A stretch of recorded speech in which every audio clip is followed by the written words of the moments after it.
Alrighty, I'm back with the board. I've recovered from my tirade. I just get so sick and tired of hearing equity and inclusion from the mouths of these technocrats when there's no equity or inclusion in the culture whatsoever. All you have to do is drive down any street in Portland and you see all the people that are excluded and there's no equity. So when you hear equity and inclusion, it's nothing. It's lies. It's lies. There's no equity. There is no inclusion. We live in a society where there is zero equity and zero inclusion. Yeah, they put black faces, Asian faces, Hispanic faces in positions of power, but they're all from the elite class. They're all from the upper class. Everything is stratified by money now. The upper classes, the moneyed class owns the country now. And all the people that are not part of that moneyed class are stuck living in a society that they're running for themselves. Okay, all of this stuff that's happening that we're watching here, this is all serves the moneyed class. It doesn't serve anybody but them. The billions of dollars that will be made on this will all go to the moneyed class. Sure, they'll hire some laborers and stuff, but most of the money goes to the elites. So I get upset. You're damn right I get upset when I have to listen to this garbage about equity and inclusion because there's none. And, they lie with a straight face. These people get paid a lot of money to make up lies, and they get away with it. And it's unfortunate that the rest of us are getting screwed by these people, but that's the way of the world right now, and probably for the foreseeable future. They have us completely trapped, and there's no real way to get out of this trap. We have no way to rebel against this. They've got us, man. Unless there was a general strike where everybody, marching around the White House doesn't help, okay? Going and marching around Portland doesn't help. They don't care about that, okay? You're wasting your time. Unless we can get a general strike, or even, if you could get, all the operators are upset about safety, but they won't do anything about it. All they got to do is do a wildcat. But they're too scared to do it. So, you can complain until you're blue in the face. The oligarchs don't care, okay? Unless you're willing to move to action, they're just laughing at you. So we often get the question, why? What is the need for this bridge to be replaced? So as most of you know, there are two bridges that carry I-5 over the Columbia River side by side. And the oldest of these bridges are 105 years old, and the other is 64 years old. And so they have performed admirably for this region, but it is now time to modernize and replace these bridges with a multimodal. Nobody says it has to be multimodal, okay? It's not. That's you saying that. That's the oligarchy saying that. People in Vancouver don't want any light rail up there, but they don't have any voice either. It doesn't have to be multimodal, especially with crappy light rail, which we know is completely unreliable. Modern set of bridges that can support more than just the highway mode.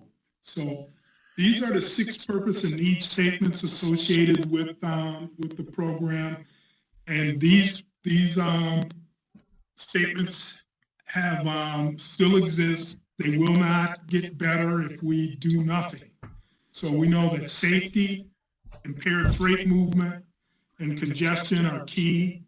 But one of the pressing issues is the earthquake vulnerability that exists for this existing bridge.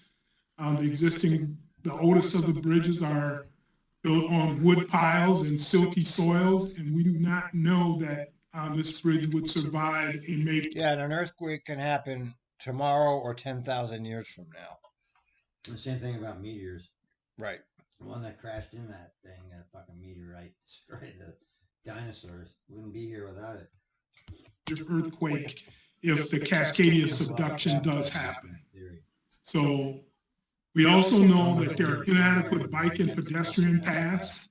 So this is, these paths are narrow. And if you've ever walked or ridden a bike across this bridge, you know that when someone else is coming, you have to skinny yourself up in front of the bridge structure itself right next to traffic to allow folks to pass by. And finally, there is limited public transportation. The governor has put out the challenge of bringing high-capacity transit to this corridor. We have existing express bus, which we will be enhancing with this. This will be a Wouldn't be 60 million. Multi-phased investment.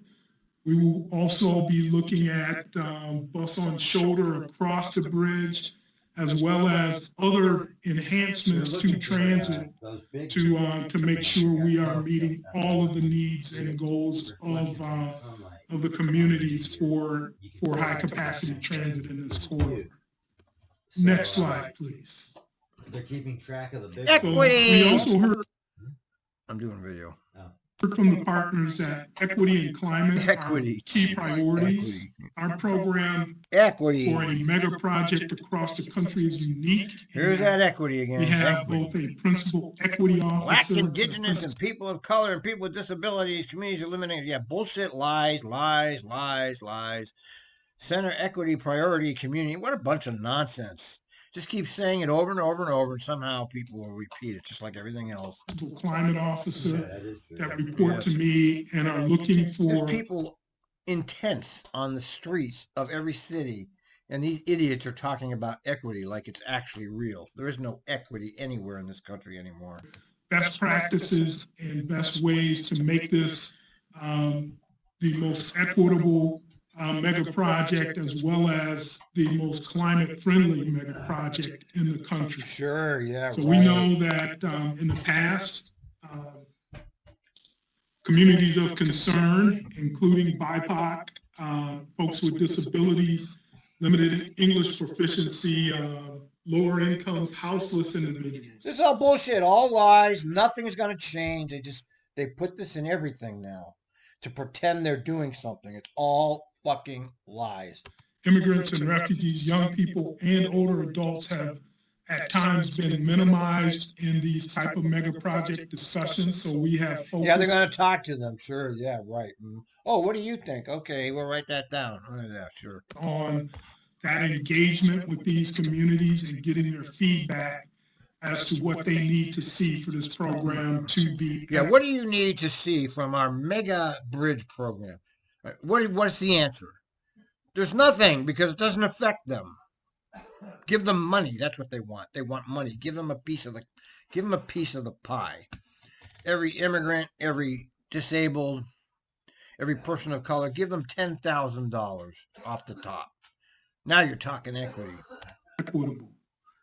We are also supporting the state climate goals. We have convened all of the climate professionals from the different parts. Climate professionals, yes, I'm sure they're great. Agencies and other entities that have a stake or a goal in climate. And so we are working with them to, once again, make this a project that reduces greenhouse gas emissions and improves air. How can this reduce greenhouse gases? Okay, it can't. Air quality as we move forward. See, he gets hired to give you this garbage, okay? His job is the same as Sam's job. Cheerlead the project. Rah, rah, shish, boom, bah. We're the best project that's ever happened in the history of the world. The current bridge experiences 7 to 10 hours of congestion, thus is emitting greenhouse gases at a rate that is unacceptable. So we're hoping to solve some of the congestion problem and make sure that we are being respectful of the climate goals of this region. We're also looking to make this infrastructure resilient for future climate disruptions. I know TriMet is well aware of what happened last year when the heat dome settled over this area and had disruptions to service. So we also had disruptions to highway networks because we had buckling pavement during that heat wave. So we are looking at building something that will be resilient for that type of heat or for future sea level rises that will impact the level of the Columbia River. So next slide, please. Yeah, okay, right. Garbage. Oh, look, they've had 29,000 engagements. Yeah, great. They've had 79 virtual meetings. They've got 18,000 responses collected from surveys. I mean, what are the questions? I mean, this is a construction project. Okay? This is just garbage. Doing a tremendously robust job of community engagement. That 29,000 number probably is. Well, where is it? Let's see the comments. Where are the comments published? They're not published anywhere. Established community value. See, this is all standard crap we hear all day long from these kind of people. It means nothing. It's nothing but crap. It's nothing. It's absolutely zero, has zero value to me or anybody else. It's up to close to 35,000 by this time. We are reaching out and embracing the community and their input in ways that we believe are unique. We have our project started during the pandemic, so we've had a lot of virtual meetings, but we are now looking at hybrid scenarios to where we can maximize input and still keep people safe as there's still remnants of this pandemic that still exist. We have advisory groups that we have formed to look at specific elements of this project. We had a commuter advisory group that looked at not only motor vehicle commutes, but also looked at transit commuters as well as bike and pedestrian commuters. Okay, everybody, it's me, Gregory Manarino. It is still... Whoops. Okay, these are all, look, this John L. Bell, remember, he worked for TriMet.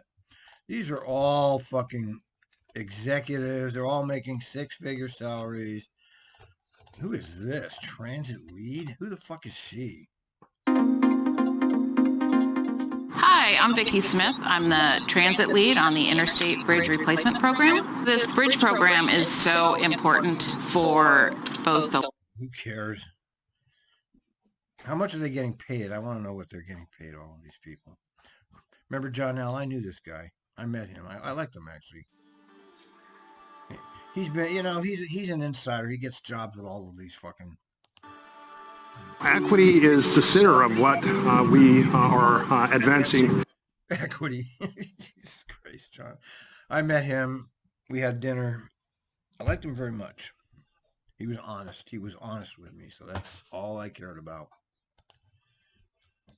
So once again, this has been a tremendously robust outreach. We've done surveys, we've done polling, and if you would go to our website, we have just a number of different and interesting facts and studies on our website that folks can see that will dash some of the misinformation that is being spread about the program. So, next slide, please. So we also, in our outreach efforts, we reached out and provided mini grants to participants, to community-based organizations, so they could help us amplify our message and reach into hard-to-reach parts of the community. So these are some of the mini grant participants that have been helping us find those hard-to-reach parts of the community and make sure their voices are being heard. Next slide, please. Their voices are not being heard. They're not going to be heard. So we are now at this inflection point of the program. It is called the Modified Locally Preferred Alternative. And what this is a high-level identification of the pillars of this program. So they just got $36 million by Met. See, there's money for everything except helping actual people.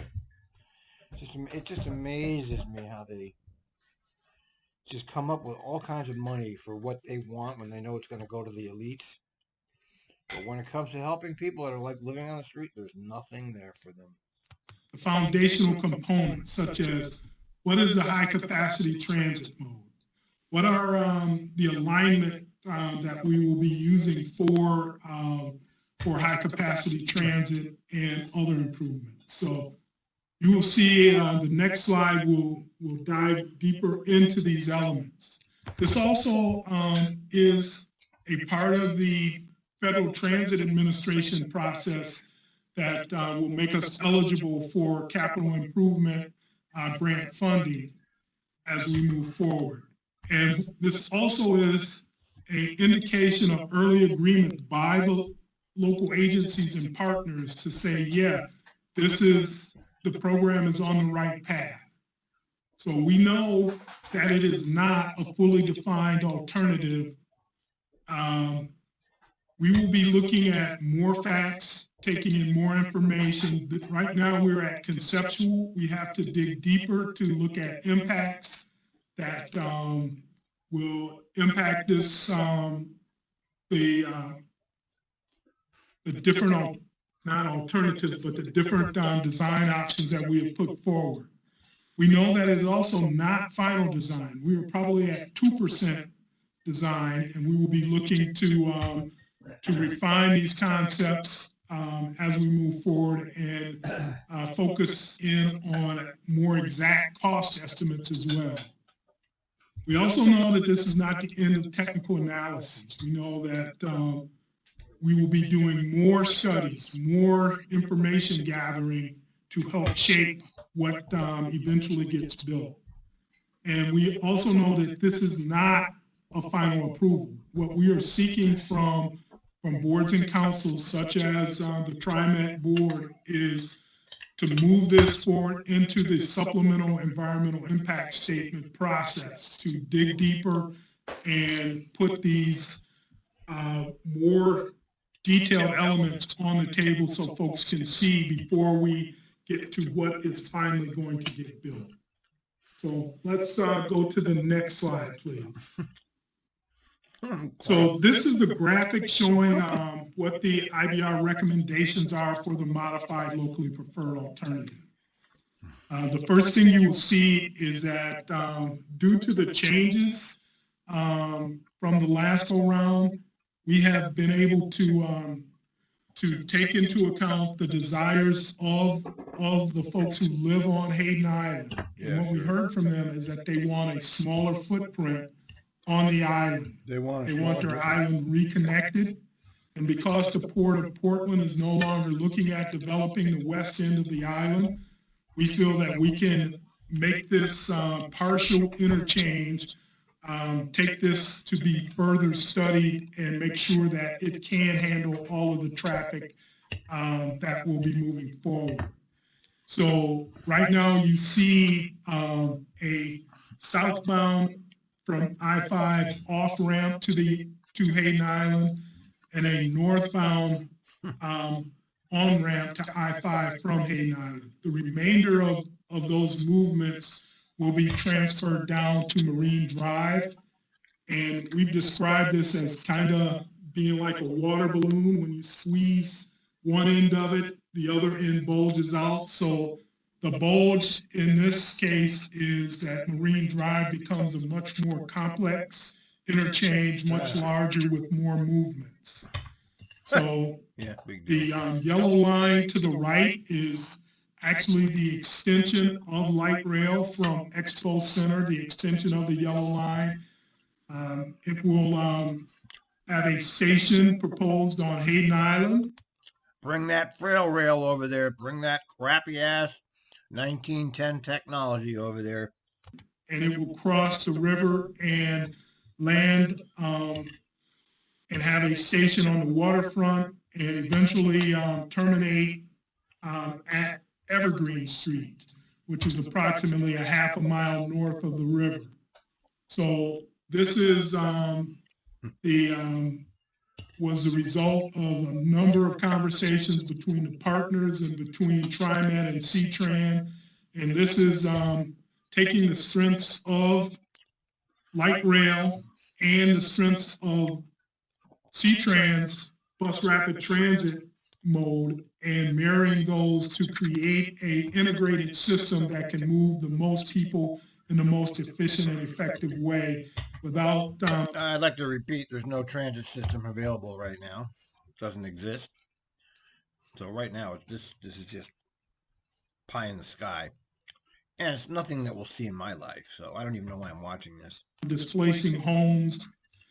Right now, the alignment is shown to run right alongside I-5 rather than going downtown Vancouver, because downtown Vancouver's plans have changed since the CRC days. So this is an important element to them that we did not disrupt their downtown development plans.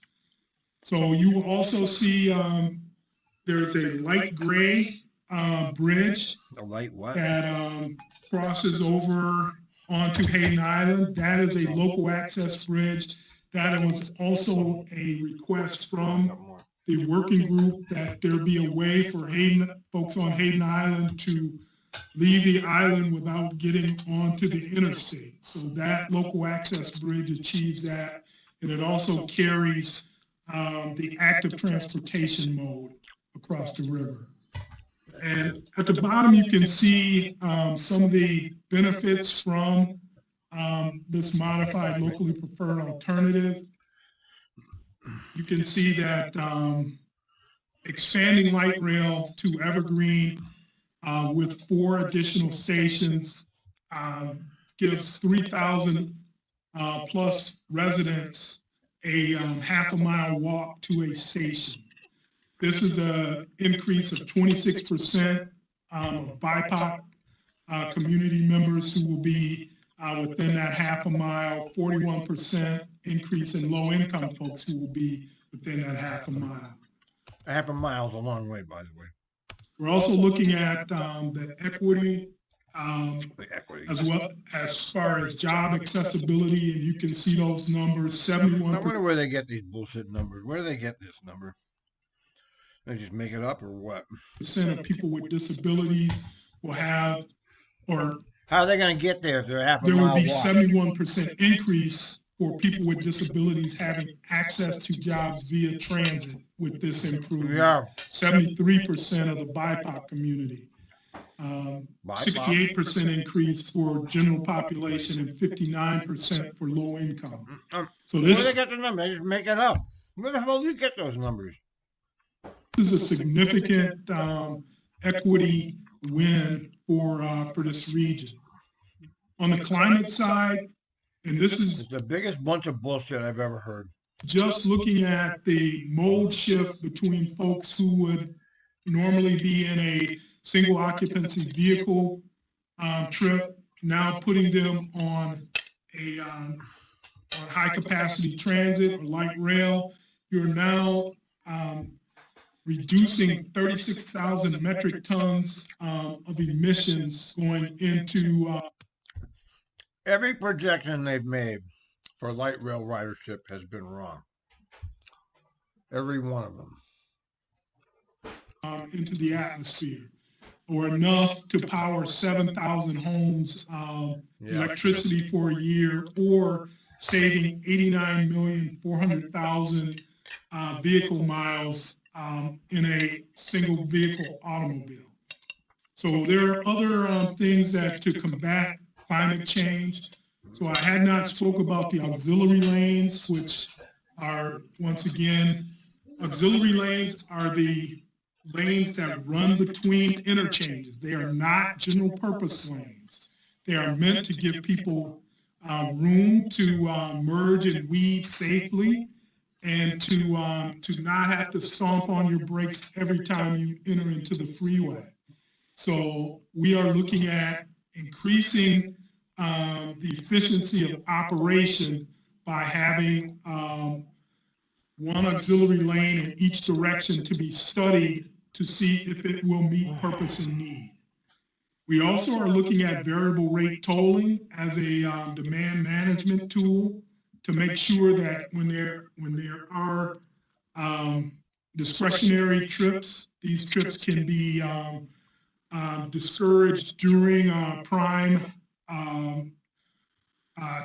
hours where congestion will exist. So we're also looking at other strategies such as low carbon emission for construction when this is built and while it is being operated going into the future.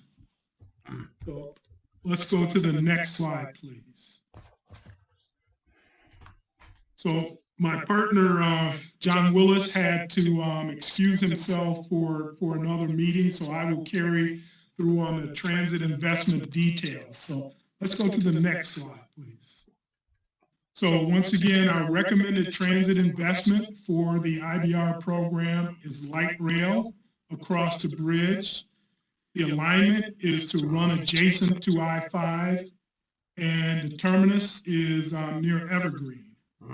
So what we will be studying further are station locations, park and ride locations and sizes, the operations and maintenance costs, and how those will be, how they will be shared by this region, and how it will fit into the plans of both C-TRAN and TRIMET. Also, we will be looking for those system improvements to the existing TRIMET system to ensure transit speed and reliability as we move forward. Next slide, please. So this is a map showing where the existing yellow line ends at the Expo Center, and the blue dot shows the new proposed alignment for light rail crossing the river. And you will see north of there, you'll see the C-TRAN bus rapid transit lines, and you'll see a convergence at that Evergreen termini. And we're looking to make that Evergreen termini the most equitable and user-friendly for transfers, for connections for folks who are in this region. So this is a commitment from the transit agencies and from the program to get this right and make sure that we are doing all we can to enhance that station and that termini at Evergreen. So next slide, please. So right now, we are still looking at different bridge alignments. We have not made a final determination, but we know in either case, we will have a second level. So we will be looking at a two-bridge option that will have transit as well as the multi-use path underneath the freeway lanes, or we will have a stacked alignment where we will be sharing levels with transit and multi-use and freeway traffic also on top, the southbound vehicles on top as a stacked alignment. So these are still elements that are being looked at. They are not part of the locally preferred alternative, as we still have a lot of work to do to determine the feasibility of either of these bridge alignments. So next slide, please. So the key takeaways that we've heard on the transit investments is that this is a combination system. Before on the CRC, it was light rail going all the way up to Clark College. The C-TRAN's Vine system now has taken up some of that space and provides service there. So this will be leveraging those connections and with the extension of light rail, also using the existing express bus service putting that on a shoulder going across the bridge and through the program area. So we know that the light rail extension of the yellow line best integrates existing transit investments in the region. And finally, we know that capacity on light rail allows the program to maximize trips, as light rail can carry more in a single vehicle than bus rapid transit. So the travel times are more competitive for light rail, and light rail investments improve access to jobs to a greater degree than bus rapid transit alone. What a bunch of baloney. Can you believe this guy? Unbelievable. So once again, this is a combined system, taking the best of each of TRIMET's and C-TRAN system and marrying those together. So we know that also that light rail is competitive for higher levels of Federal Transit Administration discretionary funding. So let's go to the next slide, please. So other things, the Evergreen Terminus has fewer potential property impacts. It connects directly to the downtown library, the historic reserve, jobs, services, and amenities. It maximizes transfer opportunities and gives direct connections to several local routes, as well as future planned BRT routes in Clark County. The City of Vancouver has been a staunch advocate and has worked with C-TRAN to design robust station environments for the Vine system, and they are looking at maximizing that investment rather than scrapping it and having to rebuild. And once again, there's been a great deal of growth on the waterfront, and having a station that connects to the waterfront will also be a driver of usage for light rail as it connects to that road.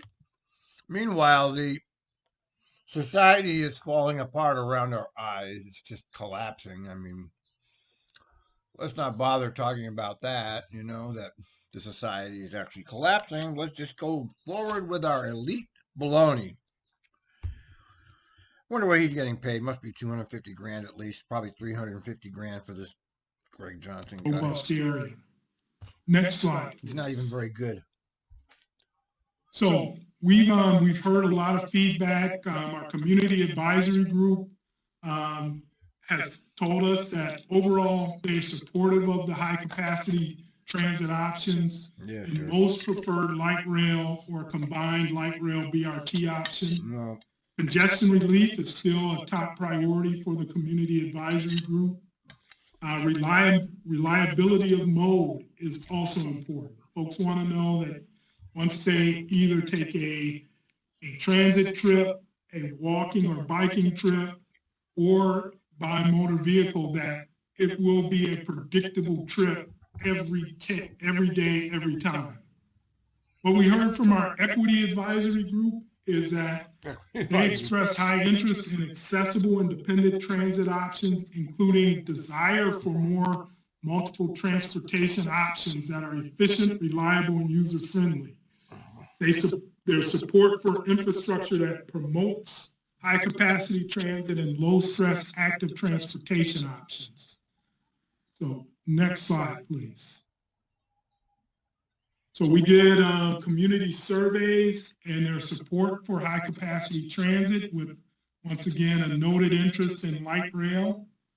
We have, there's desire for greater connectivity to Clark County into Portland. Travel times is what we heard from the community survey. Also, there's a higher preference for transit stations at Expo Center, Hayden Island, the Vancouver Waterfront, the Vancouver Library, and Clark College.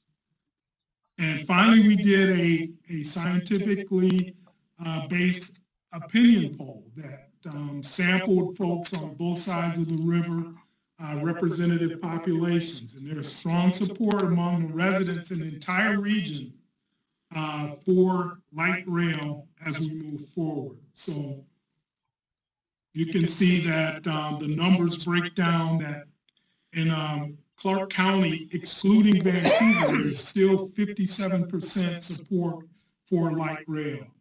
City of Vancouver, 69%. Yeah, Portland sure. County, Yeah, right, sure, right. Oh my God. You know, these figures are completely juiced. You know that, right? I don't have to paint that picture for you. You already know that they're juiced. or City of Portland rather, 90%. And the Portland metro area, excluding north of the river, is 84%. So Sure. light rail is supported in this region. This expansion is very well supported in this I region. don't believe you. So next slide, please. I don't believe him. So He's lying. the cost and funding and the next steps are questions that we get very frequently as we're looking to move to the next phase. So let's go to the next slide, please. What a bunch of baloney. So we have done a conceptual cost estimate, and we call this the 10,000 foot view of what this. What a bargain. This is only 1/10 the cost of the Ukraine war. 1/10 the cost of Ukraine war. It's a bargain, man. Print out that money, hand it over, print it out, push the button. Program may cost. We took worst case scenarios, best case Here's scenarios. $1 billion right here from Washington. Here you go. We got $1 billion sitting here. Take it. Here you go. Here's your billion. Too bad we can't help those people dying on the streets. Too bad. We got to have our bridge. There's $1 billion. Take it, please. And to create a range of 3.2 to 4.8 billion. Once we have a better idea of what we're going to build, and that will come with everyone agreeing on the locally preferred alternative, we'll be able to give more accurate cost estimates with a smaller range. We also know that we will be pursuing a number of different funding sources. So I spoke about the Move Ahead Washington, which has allocated $1 billion for construction. We'll be in front of the Oregon legislature in the 2023 session with a very similar ask. We also know that we will be looking for federal funding to fill a large part of the funding picture here.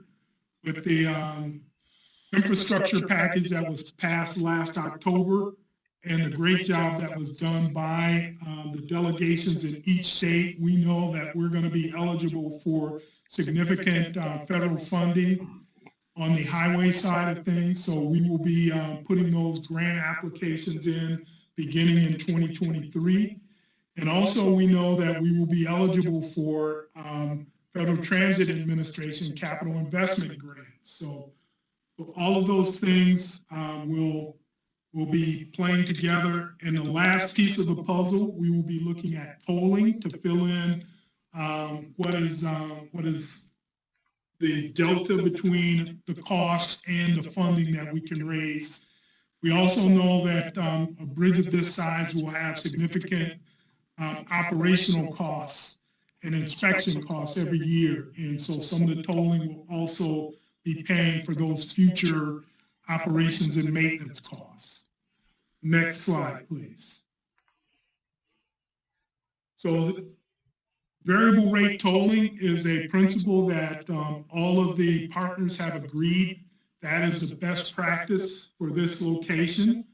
So we know that what the tolling on the bridge will be different than ODOT's proposed toll program on I-5 and I-205 south of the river. So we are working hand in hand with the Office of Urban Mobility to make sure we understand the impacts to traffic and to our bridge. And our tolling objectives for the IBR program are to primarily generate revenue, but also to manage congestion and to improve multimodal mobility in the corridor. So we are expecting. So these fucking criminals are gonna toll you. So not only are they gonna get all billions of dollars of pork from your taxes, but they're gonna squeeze you, sir. They're gonna squeeze you for tolls. in the middle of an economic collapse. This is truly a crime syndicate here. Truly.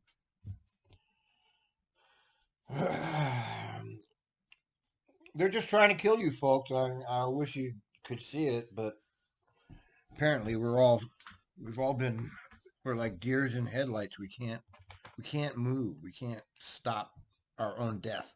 We're like the Jews of Germany. Come on, Jews, let's get on these trains. And they all did it. Come on, Jews, get in those showers. They all did it, and they're all dead. That rates will vary by time of day and day of the week based on a set schedule, so the cost is predictable for the traveler coming across the bridge. We are also committed to equitable tolling, so we are looking across the country for best equitable tolling practices.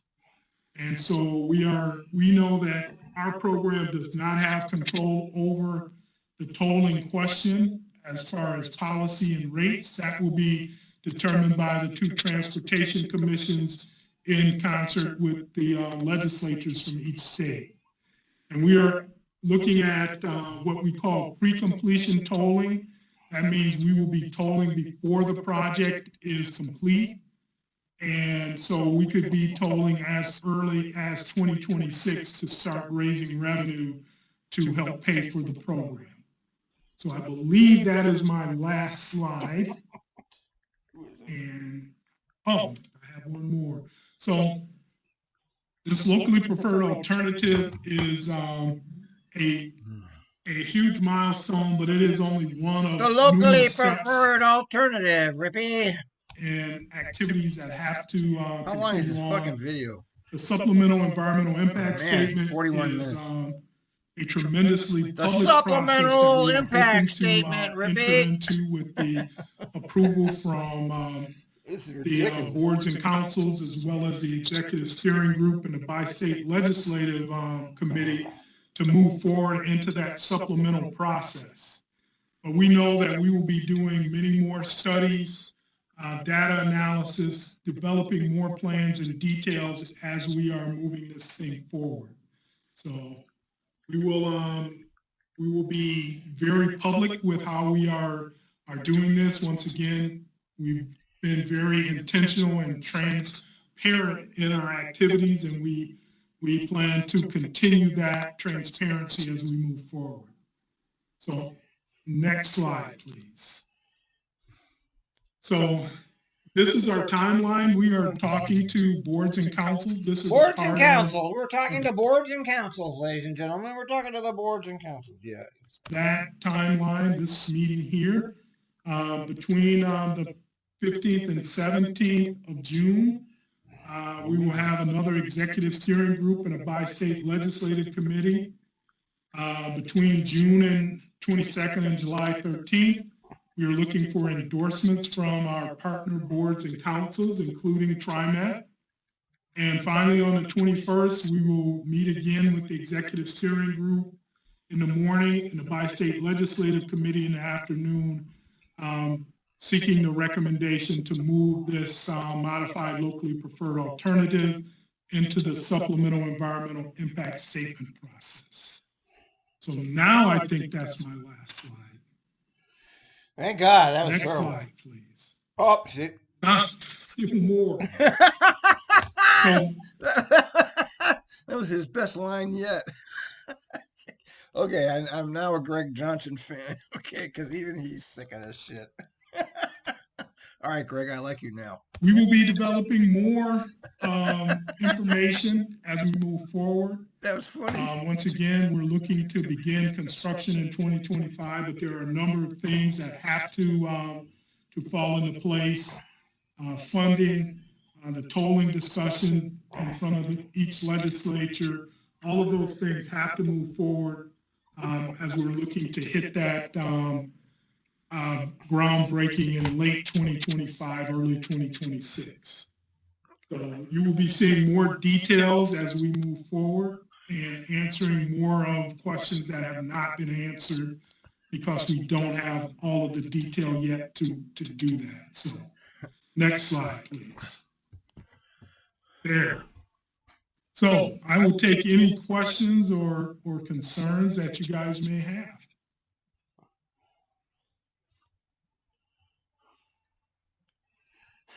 What, I'm looking for what is there to questions. ask? I mean, I guess Director who can Edwards. follow any of that? I got a ton of questions, longer than your presentation. No, I'm just kidding. Thank you very much for that very comprehensive presentation. It's actually a funny. ton of work and They're being funny. so many moving parts and pieces. I was a little concerned, though, with your statement that and LPA that everyone would agree on. I don't see that as even being possible. I mean, certainly you can get consensus. I understand that, but getting everyone to agree, that's really not going to happen.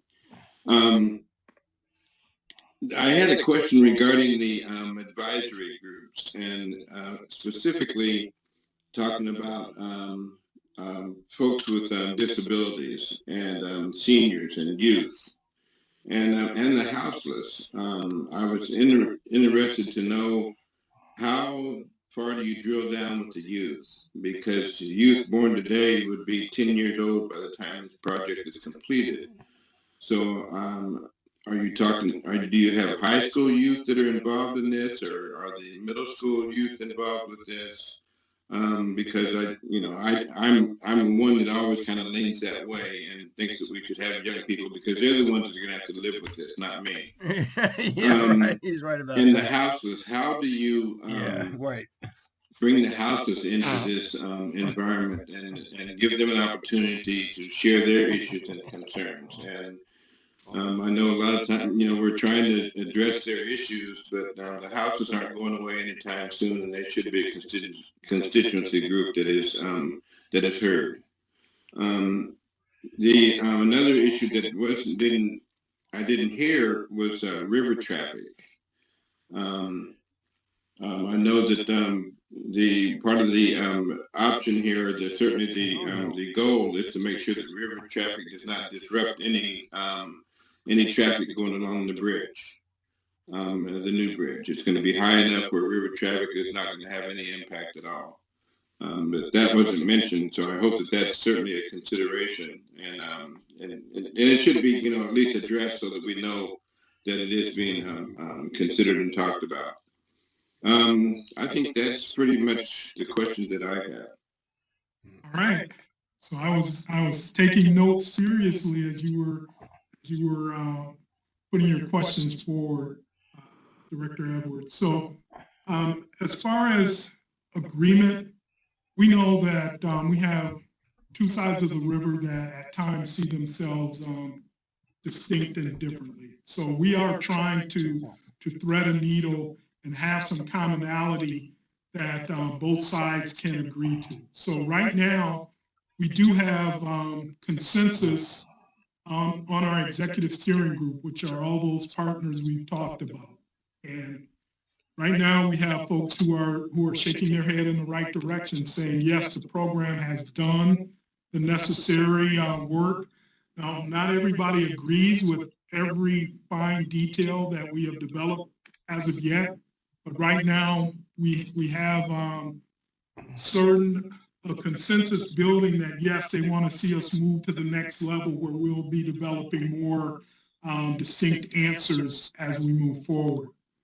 As far as youth, we've had several outreach opportunities with youth in the area.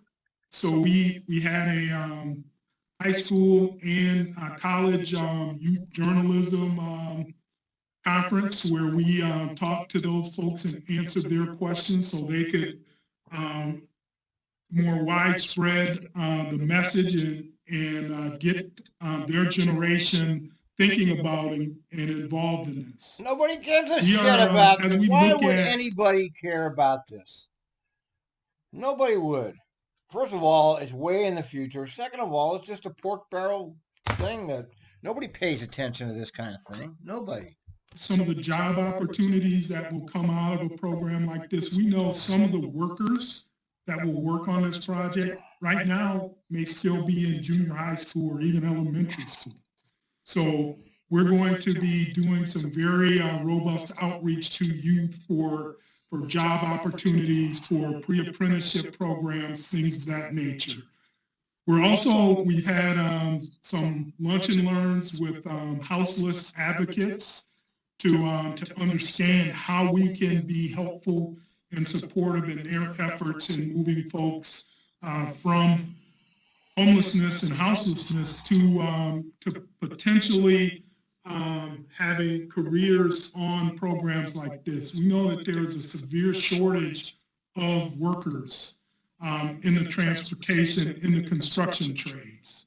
So we're trying to partner with folks to make sure that we are not overlooking any opportunities where we can embrace some of the activities that are currently going on to help address some of those systemic issues that are occurring in the community.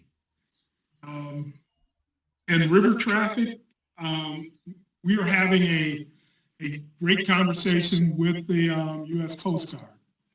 And the Coast Guard had granted a permit the last time for 116 feet, which we have done a new river survey, river user survey, to understand what type of traffic will be using the river today and in the future.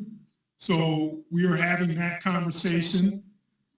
We know that they would like to see a higher bridge, but a higher bridge causes several other problems, such as connecting to Hayden Island and things of that nature. So we're still in the conversation. We eventually will have to get a permit from the Coast Guard that will determine our height.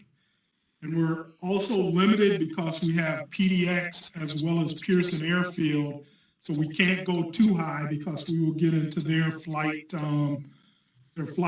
So it's once again, a complex threading of the needle, but we are having those conversations and understanding what is necessary to get this thing to a finish line.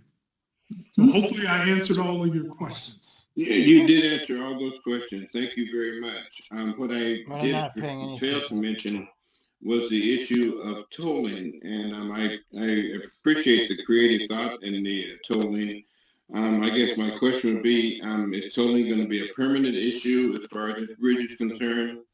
And will tolling impact the Glen Jackson as well? Because I'll just go and take the Glen Jackson so I can avoid the toll, which is going to create a whole lot of congestion over there. Right. So there's a couple of issues. So our program won't determine the lifespan of tolling. 7 o'clock.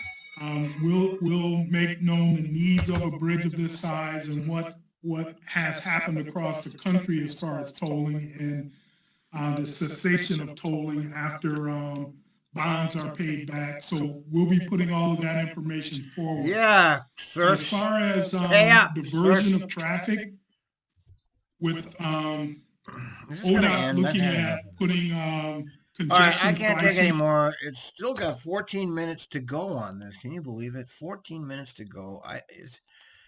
I've been watching this for 53 minutes. Cut.